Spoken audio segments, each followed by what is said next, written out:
मकर संक्रांति हिंदुओं का प्रमुख त्यौहार है। मकर संक्रांति का त्यौहार भक्तों के लिए बहुत महत्व रखता है। मकर संक्रांति पर भगवान सूर्य देव की उपासना की जाती है। वेदों के अनुसार मकर का अर्थ है राशि और संक्रांति का अर्थ है सूर्य का एक राशि से दूसरी राशि में जाना।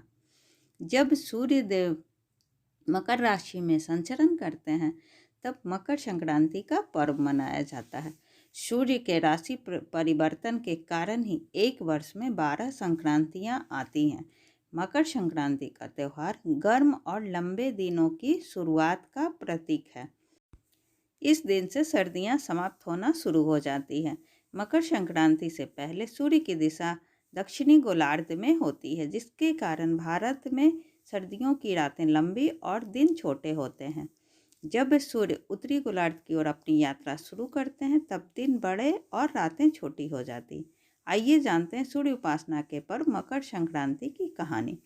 भारत त्योहारों का देश है। भारत में प्रत्येक त्योहार का अपना महत्व और लोगों की मान्यताओं से उत्पन्न महत्व है। भारत सांस्कृतिक विविधता के लिए जाना जाता है, क्योंकि अलग अलग मान्यताओं वाले अलग अलग लोग राष्ट्र बनाते हैं। यही कारण है कि भारत में कई त्यौहार मनाए जाते हैं और इनमें से प्रत्येक त्यौहार सभी को खुश होने और जश्न मनाने का अवसर प्रदान करता है।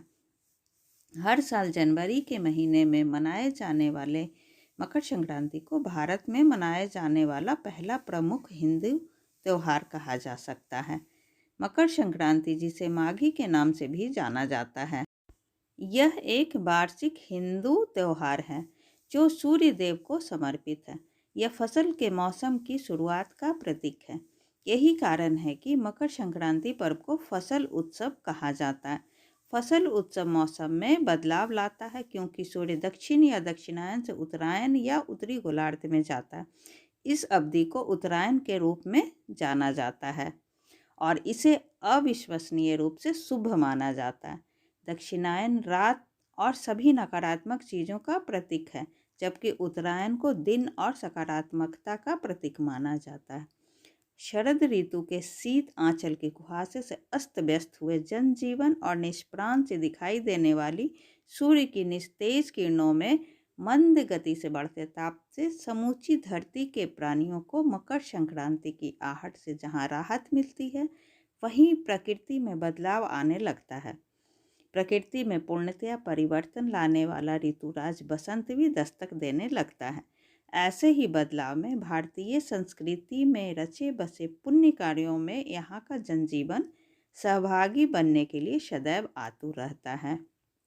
मकर संक्रांति जैसे पुनीत पर्व पर देश भर में स्थित तीर्थ स्थलों पर श्रद्धालुओं द्वारा स्नान व धर्म कर्म की भी परंपरा सदियों पुरानी है। मकर संक्रांति पर्व समूचे देश में किसी न किसी रूप में अवश्य मनाया जाता है। मकर संक्रांति सूर्य के संक्रमण काल का त्यौहार भी माना जाता है।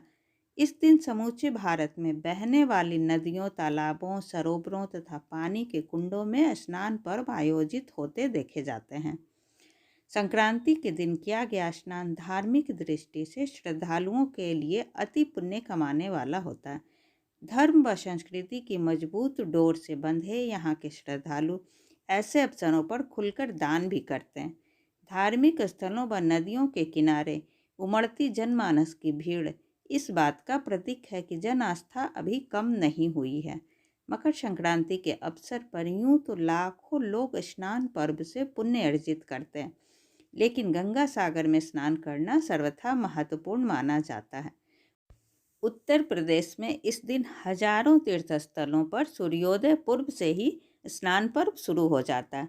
ऐसा माना जाता है कि यह परंपरा 5000 वर्षों से भी प्राचीन है। इलाहाबाद में 8 किलोमीटर दूर स्थित तीर्थराज प्रयाग पर लाखों श्रद्धालु दूर दूर से आकर स्नान आदि कर पुण्य कमाते हैं। यह तीर्थराज इतना प्रसिद्ध है कि यहाँ गंगा, यमुना व सरस्वती नदियों का पावन संगम होने से इस तीर्थ का नाम त्रिवेणी पड़ गया। हिंदू धर्म में हर व्यक्ति अपने जीवन में एक बार यहाँ स्नान कर अपने को धन्य मानता है। नदियों के इस संगम पर कई घाट हैं जो विभिन्न नामों से जाने जाते हैं। गौ घाट पर स्नान करने से गोदान के बराबर पुण्य मिलता है। हरियाणा के कुरुक्षेत्र नगर में स्नान करने के लिए मकर संक्रांति के दिन लाखों श्रद्धालु देश भर से आते हैं। गीता की जन्मस्थली के रूप में विख्यात इस क्षेत्र में ब्रह्म सरोवर, स्थानेश्वर सरोवर आदि कई स्नान स्थल हैं। ब्रह्म सरोवर से लगभग 5 किलोमीटर दूर बाणगंगा के बारे में कहा जाता है कि महाभारत युद्ध के दौरान शरशैया पर घायल पड़े भीष्म पितामह को जब प्यास लगी थी तो अर्जुन से जब उन्होंने पानी मांगा तो अर्जुन ने यहीं अपने गांडीव से धरती में तीर मारकर गंगा की जलधारा निकालकर भीष्म के सूखे कंठ की प्यास बुझाई थी। बाद में यही जलधारा सरोवर में बदल गई। तभी से श्रद्धालु सूर्य ग्रहण हो या फिर मकर संक्रांति यहाँ स्नान करने अवश्य ही आते हैं। भारत के एकमात्र पड़ोसी हिंदू राष्ट्र नेपाल के लोगों में भी भारत की प्राचीन नदियों के प्रति गहरी आस्था है। इसी वजह से नेपाली श्रद्धालु पिथौरागढ़ स्थित पंच नदियों के संगम पंचमेश्वर महादेव तीर्थ में मकर संक्रांति के दिन डुबकी लगाने आते हैं। मध्य प्रदेश में निखारा घाट पर पूरे माह स्नान पर्व होता है।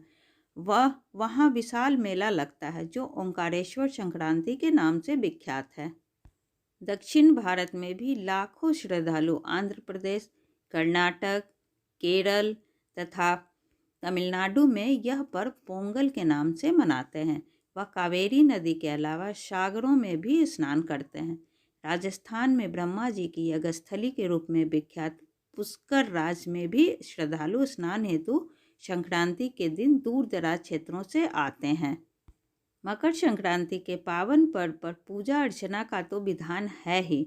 संक्रांति पर खिचड़ी चढ़ाने व तिल से बने विभिन्न मीठे व्यंजन बनाने का भी रिवाज है।